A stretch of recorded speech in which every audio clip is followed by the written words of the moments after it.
Hello everyone, welcome to Samaira's magic kitchen. आज आपण बनवणार आहोत उपवास स्पेशल झणझणीत भगर. भगरसाठी लागणारे साहित्य आहे भाजलेली भगर, चिरलेली कोथिंबीर, कापलेले बटाट्याचे काप, तळलेले शेंगदाणे, मिरचीचे काप आणि चवीनुसार मीठ. गॅसवर कढई ठेवून गॅस पेटवून घेऊ आणि कढईतून तेल ऑलरेडी टाकलेलं आहे. आता सगळ्यात पहिल्यांदा त्याचे काप टाकले.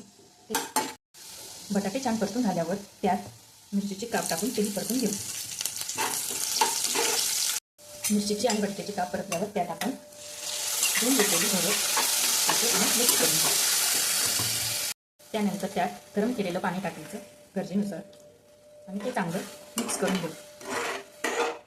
आणि मिक्स झाल्यावर एक उकळी आल्यावर त्यात आपण शेंगदाण्याचं कूट, बारीक केलेले शेंगदाण्याचं कूट, शेंगदाणे, तळलेले शेंगदाणे, चवीनुसार मीठ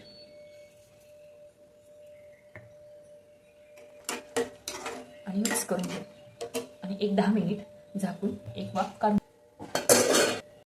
5 मिनिट झाल्यावर झाकण काढून घ्यायचं आणि त्यात थोडी कोथिंबीर टाकायची, मिक्स करून घ्यायचं.